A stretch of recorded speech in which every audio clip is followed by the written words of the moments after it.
Bonjour à tous. Il arrive des fois que quelqu'un est tiraillé et de tous les côtés, il ne sait pas exactement quel est le but dans sa vie. Il est un peu par là, un peu par là-bas, un peu au milieu, et il croit qu'il est partout à la fois. Il lui manque de sérénité, il lui manque de tranquillité. Aujourd'hui, on va partager quelques mots de ce que le Rabbi a dit, le Shabbat de Parashat Bamidbar 5751 et le deuxième jour de Shavuot, dans lequel justement le Rabbi nous explique comment il faut vivre une seule vie, dans laquelle il y a plein de choses. En d'autres mots, de la même manière que nous sommes un être humain, dans l'être humain, on est fait de plein de petits détails, mais au final, il y a un être humain. De la même manière aussi, il y a plein de choses dans la vie, mais toutes ces choses-là ensemble font qu'une seule chose et un seul but.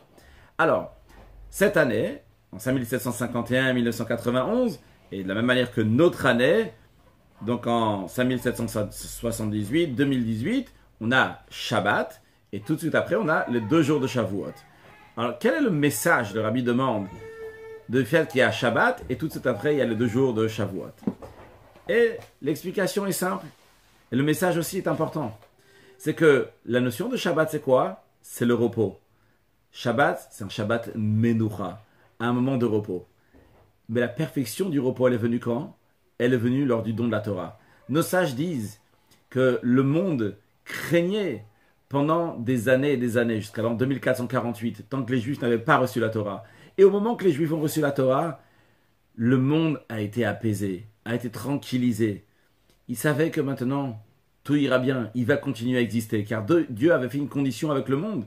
Il a dit, si les Juifs vont recevoir la Torah, tu vas exister. Si les Juifs ne vont pas recevoir la Torah, tu ne vas pas exister. Du moment où les Juifs ont reçu la Torah, le monde a eu sa tranquillité. Donc, et le Shabbat, c'est la notion de tranquillité, de repos, de même que le don de la Torah, c'est la notion de tranquillité et repos. Qu'est-ce que cela veut dire? Le monde en lui-même, sans le Shabbat, sans la Torah, comment il est? C'est un monde dans lequel il y a des changements sans arrêt, les changements de temps, les changements d'espace. Le Shabbat, il arrive. Le Shabbat, c'est une notion qui est au-delà du temps. Le Shabbat, il est au-delà de l'espace. Lorsque Shabbat est fini, on reprend un nouveau jour maintenant. C'est dimanche, Yom Rishon, ça s'appelle en hébreu, qui veut dire le premier jour, parce que le temps a été fini. Pendant Shabbat, on n'a pas le droit de sortir d'un certain périmètre. Il y a un repos aussi dans l'espace. Et la perfection de cela a été au moment du don de la Torah, lorsque ça s'est dévoilé dans le monde, que le but de sa création, c'est pour le peuple juif et pour la Torah, car les Juifs ont manifestement donné leur accord pour recevoir la Torah. Et le Rabbi dit, voyons un exemple chez les êtres humains, comment ça se passe. Quelqu'un qui ne sait pas pourquoi il vit, il ne comprend pas le but de sa vie, quelle est l'intention de sa vie, il est constamment tiraillé, il est coupé en deux, il a un morceau, parce que les changements du temps et de l'espace le dérangent constamment. Par contre, lorsque quelqu'un réalise quel est le but de sa création, qu'il a été créé pour servir Dieu, eh bien à ce moment-là, il y a une seule vie. Il peut faire plein de choses dans sa vie. Il peut être en train de manger, en train de dormir, en train de prier, en train d'étudier, en train de travailler, en train de boire. Il sait qu'il est en train de faire la volonté de Dieu. Il n'y a pas deux mondes. Il y a un seul monde ici.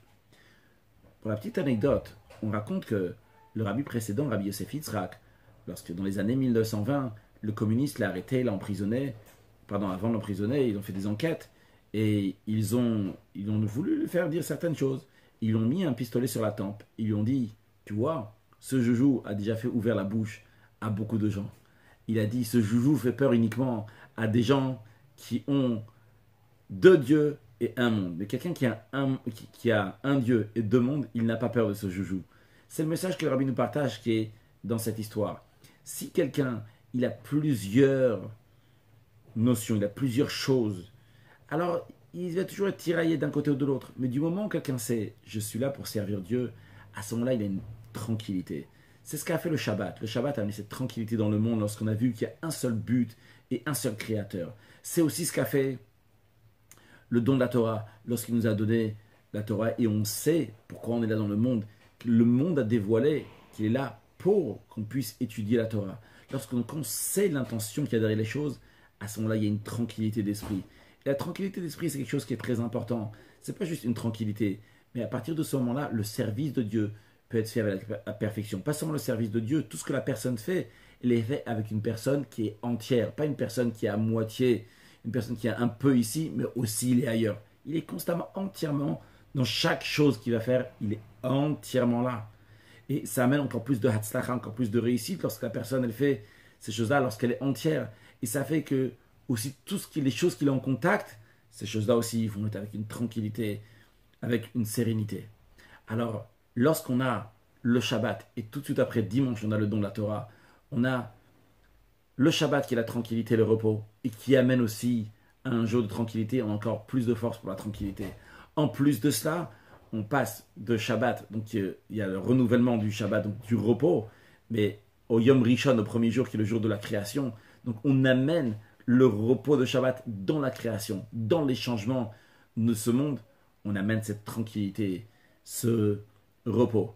Alors, concrètement parlant, lorsqu'on arrive à la fête de Shavuot, toujours c'est comme ça, qu'il y a ce repos, cette tranquillité qui se fait dans le monde. Mais particulièrement lorsqu'on a Shabbat et juste après Yom Tov, la tranquillité est encore plus forte, le repos est encore plus fort. Et il faut l'amener concrètement dans la vie de tous les jours. Et il faut pour cela faire un chidouche, une nouveauté, un renouvellement, un rajout dans l'étude de la Torah. Quoi faire? Dans quel domaine? En quantité et en qualité. En ce qui concerne la quantité, le Rabbi dit se renforcer dans le Pirkei Avot. On va recommencer à lire les maximes de nos pères, dont les Shabbats, qui a depuis Pessah jusqu'à Shavuot, on a lu les maximes de nos pères, mais on va continuer depuis Shavuot jusqu'à Rosh Hashanah. Donc, étudier les Pirkei Avot, les maximes de nos pères, chaque Shabbat. Pas seulement les lire, mais au moins une ou plusieurs Mishnah, approfondir, bien les comprendre. De plus, il y a ce qu'on appelle le Chitat, c'est les initiales de Chumash, Tehilim et Tanya. Le Chumash, donc c'est apprendre tous les jours une partie du Chumash qui correspond à ce jour-là. On sait que dans chaque paracha, il y a 7 montées, et donc ça correspond aux 7 jours de la semaine. Donc chaque jour, on étudie une partie. Puis, il y a la lecture du Tehilim, comme elle est partagée pour les 30 jours du mois. Et il y a l'étude du Tanya, comme elle est partagée pour les 365 jours de l'année. Et c'est lié particulièrement avec la fête de Shavuot. Car à Shavuot, il y a 3 bergers, entre guillemets. Il y a Moshe Rabbeinu, qui a reçu la Torah au Mont Sinaï le jour de Shavuot. Il y a David Amelech, qui est décédé à Shavuot. Et il y a Rabbi Israël Baal Shem Tov, qui est décédé à Shavuot. Et Moshe Rabbeinu, il a reçu la Torah qui correspond avec le Chumash. David Amelech correspond, c'est lui qui a écrit les psaumes, donc c'est le Tehilim. Et le développement de l'enseignement de Rabbi Israël Baal Shem Tov, c'est dans le Tanya, donc le livre magistral de la Chassidut Chabad, du Admor HaZaken, premier rabbi de Chabad, qui développe les sujets du Baal Shem Tov, donc dans le livre du Tanya. Le rabbi dit aussi, rappelle donc l'étude du Rambam. Le rabbi a demandé en 1984 qu'on étudie chaque jour une partie du Rambam, donc 3 chapitres par jour pour finir en environ 1 an, ou bien 1 chapitre par jour pour finir en 3 ans, ou bien étudier le Sefer HaMitzot, la mitzvah qui correspond avec chaque jour. Et donc, en plus de ça, le rabbi dit que chacune va rajouter dans l'étude, chacun dans les cours, dans les études, donc en fonction de qu'est-ce qui lui correspond. Ça, c'est une chose.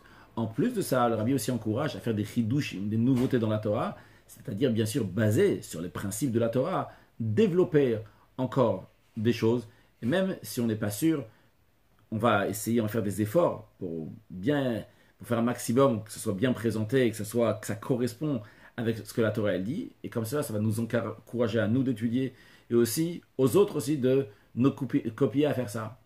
Alors que Dieu fasse qu'on arrive très prochainement à un vrai repos, un repos avec la venue de Mashiach, parce que tant que Mashiach n'est pas venu, vrai, il y a eu le repos de Shabbat, vrai, il y a eu le repos du don de la Torah, mais ce n'est pas un vrai repos. Le vrai repos sera lorsqu'il n'y aura pas d'exil, parce que tant qu'on est en exil, c'est la plus grosse chose qui est le contraire du repos.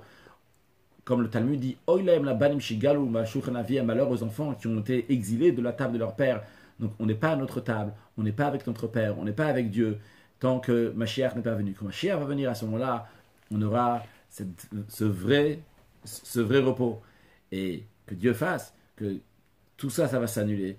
Et ça va s'annuler aussi toutes les voiles qu'il y a dans l'exil. Et toutes les questions qu'il y a sur la délivrance et sur Mashiach, que ça vient du fait qu'on est des gens, on est né en exil, on a grandi en exil, on est des gens d'exil, Dieu en préserve, nous dans une situation d'exil, et justement par une grande teshuva, par cela, on va changer, que cet exil va se dévoiler, que ce soit quelque chose de positif, et comment on fait ça? En dévoilant, en mettant en avant notre âme divine, notre neshama, qui est un chelek elokam imam mamash, qui est une parcelle de Dieu, qui est tout à fait au-delà du monde.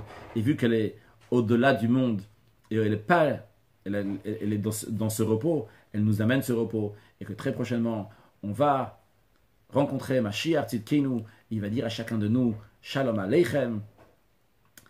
Nous allons lui dire Shalom Aleichem au pluriel.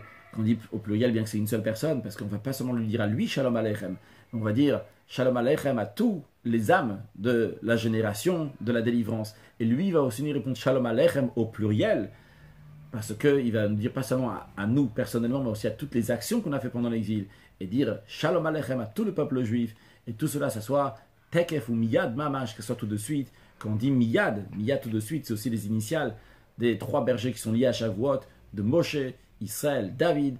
Donc on a la venue de Mashiach, Miyad. Excellente journée.